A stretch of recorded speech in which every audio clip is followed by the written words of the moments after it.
আমি চাই এমন এক প্রেম যার চোখে শুধু আমারই অস্তিত্ব থাকবে, যে শত ভিড়েও আমায় খুঁজে নেবে, হারিয়ে যেতে দেবে না কোনো অজুহাতে। আমি চাই এমন একজন সঙ্গী যে কথার চেয়ে অনুভবে বলবে বেশি, যার প্রতিটি চিঠির শব্দে ভালোবাসার স্পর্শ লেগে থাকবে।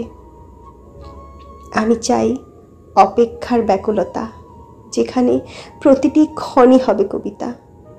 দূরত্ব থাকলেও মন থাকবে কাছে, হাত না ধরেও অনুভব করবে আমায়।